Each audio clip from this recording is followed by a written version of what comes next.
Labą dieną, aš Vilkė Vaida, linkėjimai iš Vilkės ūkio. Ir kaip ir praeitą pavasarį, vėl skiriu maždaug mėnesį tokiai akcijai, atrakcijai, bendravimui su jumis. Tai yra klausimai, atsakymai. Rašykite man klausimus, klausimai vilkiai@gmail.com. Aš išsirinksiu įdomius, vertingus klausimus, į juos atsakysiu, o klausimo autorius dar gaus nuo manęs dovanėlę. Nepažadu į visus atsakyti, nes paprastai tų klausimų būna nemažai, bet įdomių, vertingų klausimų autoriams tikrai pasiseks.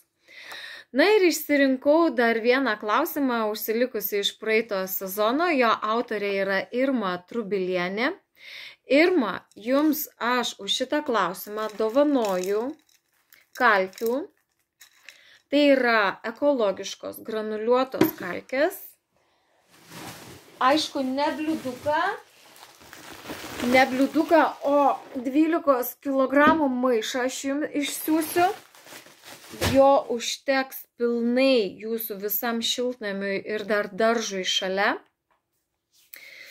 Ir kodėl kalkės? Tai susiję su jūsų klausimu ir klausimo pabaigoje aš paaiškinsiu šitų kalkių svarbą. Klausimas toks. Auginame triušius, mėšlo turime pakankamai. Skaitėme, kad triušių mėšlą galima barstyti dirvoje šviežiai ir kad savo sudėtimi jis yra prilyginamas vištų mėšlui. Ar pakanka vien tik tokio mėšlo, ar reikia dirvai ir galvijų, ir vištų mėšlo? Kad šitas mėšlas vertingas, aš to visiškai tikra, ir vištų mėšlas gerai, ir galvijų mėšlas gerai. Aišku, galvijų mėšlas yra numeris 1 žemdirbystėje. Jisai yra ypatingas, ten visiškai kitokia sudėtis, kalbant apie mikroorganizmus. Bet jeigu turite triušių mėšlą, naudokite triušių mėšlą. Nebūtina ten jau papildomai tręšti galvijų mėšlų. Jums svarbiausia šalia to triušių mėšlo išsiaiškinti, ar jūsų dirvos pH tinkamas. Daržovėms dirvos pH yra nuo 6 iki 7. Tai su testeriais pasimatuokite pH. Ir jeigu matysite, kad trūksta, būtina įterpti kalkių.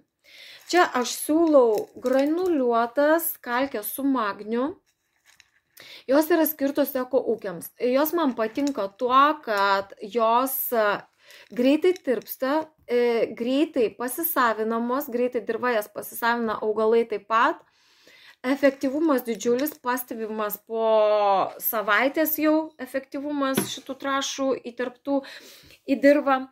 Tai yra tiesiog natūrali uoliena, atitinkamai paruošta. Tai ne kažkokia chemija. Aišku, ieškant kalkių visada reikia atkreipti dėmesį, kad jos būtų skirtos eko ūkiams, nes skiriasi gamybos specifika.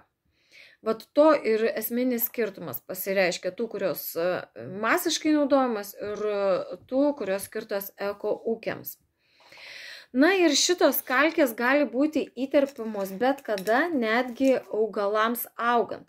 Ir jeigu, pavyzdžiui, pas jūs pH tinkamas dirvos, tai jums ir užteks to triušių mėšlo. Galite dar tą triušių mėšlą pakompostuoti, tarkim, jeigu jūs jo turite daug, pasigaminti komposto, dedant sluoksniais su žole, su velėna, su medienos atliekomis. Tokį kompostą, jeigu pasigaminsite, tai jisai bus dar turtingesnis, dar geresnis. Bet iš principo viskas su to triušių mėšlu yra gerai. Jeigu, aišku, jūs karts nuo karto įterpsite galvijų mėšlo, tikrai nepakenks, bet to daryti dažnai nereiktų. Na, kartą per 5-6 metus jums užtektų įterpti šiek tiek galvijų mėšlo, šalia to triušių mėšlo. Įterpinėti reikėtų į visą dirvos plotą. Geriausia rudenį, aišku. Na tai va, tai tikiuosi klausimą atsakiau ir linkiu pamaitinti šitomis kalkėmis savo daržą. Rezultatas bus nuostabus, mes jį stebime Vilkės ūkyje jau daug metų. Na ir visiems priminsiu, kad šitų magnių galite įsigyti mūsų elektroninėje parduotuvėje. Jinai vadinasi Gamtinis daržas LT.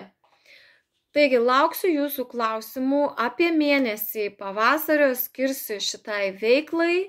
Bent po keletą klausimų į savaitę atsakysiu ir jų autorius apdovanosiu vertingomis dovanomis. Iki.